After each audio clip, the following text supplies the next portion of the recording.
ಪ್ರಶ್ನೆಯನ್ನ ಕೇಳಿದಂತಹ NDTV ಪತ್ರಕರ್ತನಿಗೆ ಬೈದಿದ್ದಾರೆ BJP ಸಚಿವ ಒಬ್ಬರು. ಬಿಜೆಪಿ ಸಚಿವ ಆಗಿರುವಂತಹ ಕೈಲಾಶ್ ಏನಿದ್ದಾರೆ ಅವರು ಬೈದಿದ್ದಾರೆ ಅಂತ ಹೇಳಲಾಗ್ತಾ ಇದೆ. ಪ್ರಶ್ನೆ ಕೇಳಿದ್ದಕ್ಕೆ ಬೈದಿದ್ದಾರೆ. ಪ್ರಶ್ನೆ ಕೇಳುವಂಥದ್ದು ಪತ್ರಕರ್ತರ ಹಕ್ಕು. ಅದಕ್ಕೆ ನೀವು ಸಮಾಧಾನ ಕೊಡೋ ಹೋಗಿದ್ರೆ ಕೊಡಿ, ಇಲ್ಲಾಂದ್ರೆ ಇಲ್ಲ ಅಂತ ನೀವು ಮುಂದೆ ಹೋಗಬಹುದು. ಆದರೆ ಈ ರೀತಿಯಾಗಿ ಬೈದಿರುವಂಥದ್ದು ಸರಿಯಲ್ಲ ಅಂತ ಕೆಲವರು ಆಕ್ಷೇಪವನ್ನು ವ್ಯಕ್ತಪಡಿಸ್ತಾ ಇದ್ದಾರೆ. ಅದರ ಜೊತೆಗೆ ಆಕ್ಷೇಪಾರ್ಹವಾದಂತಹ ಒಂದು ಪದ ಬಳಕೆಯನ್ನು ಕೂಡ ಮಾಡಿದ್ದಾರೆ ಬಿಜೆಪಿ ಸಚಿವ ಎನ್ನುವಂಥ ಆರೋಪ ಕೇಳಿ ಬರ್ತಾ ಇದೆ.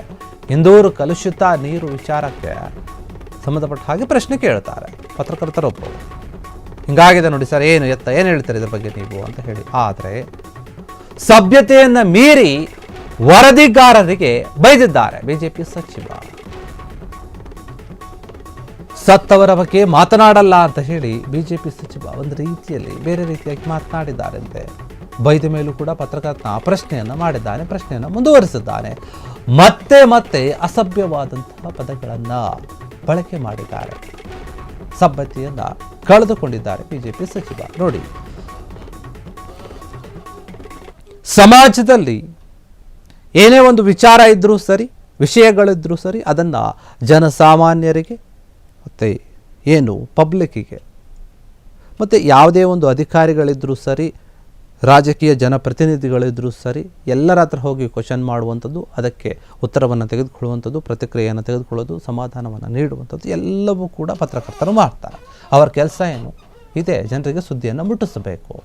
ಎಲ್ಲೋ ಒಂದು ಏನೋ ಘಟನೆ ಆಗಿದೆ ಅಂದರೆ ಅದಕ್ಕೆ ಇವರ ರಿಯಾಕ್ಷನ್ ಏನು, ಇವರು ಏನು ಹೇಳ್ತಾರೆ ಅದನ್ನು ಕೇಳುವಂಥದ್ದೇ ನಮ್ಮ ಕೆಲಸ ಆಗಿರುತ್ತೆ. ನಾವು ನಮ್ಮ ಕೆಲಸವನ್ನು ಕರೆಕ್ಟಾಗಿ ಮಾಡ್ತೀವಿ, ನೀವು ಯಾಕೆ ನಿಮ್ಮ ಕೆಲಸವನ್ನು ಕರೆಕ್ಟಾಗಿ ಮಾಡೋದಿಲ್ಲ? ಪತ್ರಕರ್ತರಿಗೆ ತಾಳ್ಮೆ ಇರುತ್ತೆ, ಯೋಚನೆ ಇರುತ್ತೆ, ಯಾರ ಹತ್ರ ಹೋಗಿ ಏನು ಕೇಳಬೇಕು ಅಂತ. ಅಲ್ಲಿ ಘಟನೆ ಆಗಿದೆ, ಕಲುಷಿತ ನೀರು ಸೇವಿಸಿ ಪ್ರಾಣಗಳೇ ಹೋಗಿದೆ, ಸಾಕಷ್ಟು ಜನರು ಆಸ್ಪತ್ರೆಯಲ್ಲಿದ್ದಾರೆ. ಅದನ್ನು ಕೇಳೋಕೆ ಬಂದರೆ ಅದಕ್ಕೆ ನೀವು ಏನು ಹೇಳ್ತೀರಿ ಅಂತ ಕೇಳಿದ್ರೆ ಸತ್ತವರ ಬಗ್ಗೆ ಮಾತನಾಡಲ್ಲ, ಮತ್ತು ಇನ್ಯಾರ ಬಗ್ಗೆ ಮಾತನಾಡ್ತೀರಿ? ಸತ್ತಿದ್ದವರು ಏನಿದ್ದಾರೆ ಅವರು ನಿಮಗೆ ಓಟ್ ಹಾಕಿದವರೇ, ನಿಮ್ಮನ್ನು ಗೆಲ್ಲಿಸಿದವರೇ. ಎಷ್ಟೋ ಜನ ಓಟ್ ಹಾಕಿ ಗೆಲ್ಲಿಸಿರೋದ್ರಿಂದ ನೀವು ಇವತ್ತು ಆ ಸ್ಥಾನದಲ್ಲಿದ್ದೀರಿ. ಅದನ್ನು ನೀವು ಮರೆಯೋಕ್ಕಾಗಲ್ಲ. ಹಾಗಾದರೆ ಮರೆತು ಮಾತನಾಡ್ತಾ ಇದ್ದೀರಾ ಅಂತ ಅನಿಸುತ್ತೆ. ಪತ್ರಕರ್ತರಿಗೆ ನೀವು ಬೈದು ಮಾತನಾಡ್ತೀರಾ ಅಂತಂದರೆ ಮುಂದಿನ ದಿನಗಳಲ್ಲಿ ನಿಮಗೆ ಅದಕ್ಕೆ ತಕ್ಕ ಹಾಗೆ ಉತ್ತರ ಕೂಡ ಬರುತ್ತೆ. ಜನರೇ ಯೋಚನೆ ಮಾಡ್ತಾರೆ, ನಾವು ಎಂಥವರನ್ನು ಆರಿಸಿ ಕಳಿಸಿದ್ದೀವಿ ಅಂತ. ಸತ್ತವರ ಬಗ್ಗೆ ನಾವು ಮಾತನಾಡೋಕ್ಕೆ ಹೋಗಲ್ಲ ಅಂದರೆ ಹಾಗಾದರೆ ಸತ್ಬಿಟ್ರೆ ಅವ್ರು ನಿಮಗೆ ಲೆಕ್ಕಕ್ಕೆ ಅಲ್ವಾ? ಬದುಕಿರುವವರು ಮಾತ್ರ ಲೆಕ್ಕ, ಬದುಕಿರುವಂತಹ ಓಟುಗಳು ಮಾತ್ರ ನಿಮಗೆ ಲೆಕ್ಕ. ಅವರ ಒಂದು ಸಾವು, ಅವರ ಒಂದು ಜೀವಕ್ಕೆ ಯಾವುದು ಕೂಡ ನೀವು ಬೆಲೆ ಕೊಡ್ತಾ ಇಲ್ಲ. ಆ ರೀತಿಯಾಗಿ ಮಾತನಾಡ್ತಾ ಇದ್ದೀರಿ ಅಥವಾ ನಡ್ಕೊಳ್ತಾ ಇದ್ದೀರಿ ಅನ್ನೋಂಥದ್ದು ಇದರಲ್ಲೇ ಗೊತ್ತಾಗ್ತಾ ಇದೆ.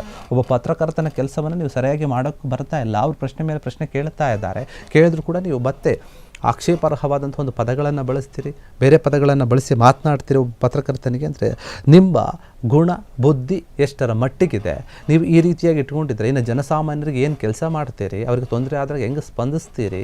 ಈಗ ಸಾವು ನೋವುಗಳಾಗಿದೆ, ಅದಕ್ಕೆ ಹೆಂಗೆ ಹೇಳ್ತೀರಿ? ನೀವು ಏನೂ ಕೂಡ ಕೊಡೋಕೆ ನಿಮ್ಮ ಕೈಲಿ ಆಗ್ತಾ ಇಲ್ಲ ಅಂತ ನಿಮ್ಮ ಸಚಿವ ಸ್ಥಾನಕ್ಕೆ ನೀವು ರಾಜೀನಾಮೆ ಕೊಟ್ಟು ಹೋಗ್ಬೋದು. ಪಾಪ ಅಲ್ಲೊಬ್ಬ ಸಚಿವರು ಹೇಳ್ತಾ ಇದ್ದಾರೆ, ಇಲ್ಲ ನಾನು ಕೊಡ್ತೀನಿ ಸಾಬೀತಾದರೆ ಅಂತ. ಇಲ್ಲಿ ನೋಡಿ ಹೆಂಗೆ ಮಾತನಾಡ್ತಾ ಇದ್ದಾರೆ ಪತ್ರಕರ್ತರು. ಹಾಗಾದ್ರೆ ಪ್ರಶ್ನೆ ಕೇಳೋದೇ ತಪ್ಪ?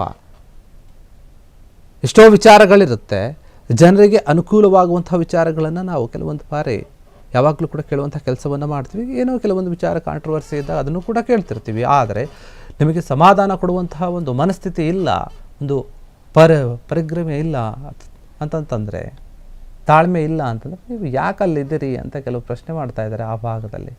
ಹೀಗಾಗಿ ಪತ್ರಕರ್ತರಿಗೆ ಆದಂತಹ ಒಂದು ಅವಮಾನವನ್ನು ಅಲ್ಲಿರುವಂಥ ಎಲ್ಲ ಪತ್ರಕರ್ತರು ಮತ್ತು ದೇಶದ ಪತ್ರಕರ್ತರು ಕೂಡ ಖಂಡಿಸ್ತಾರೆ. ಹೀಗಾಗಿ ಈ ರೀತಿಯಾದ ಘಟನೆಗಳು ಆಗಬಾರ್ದು.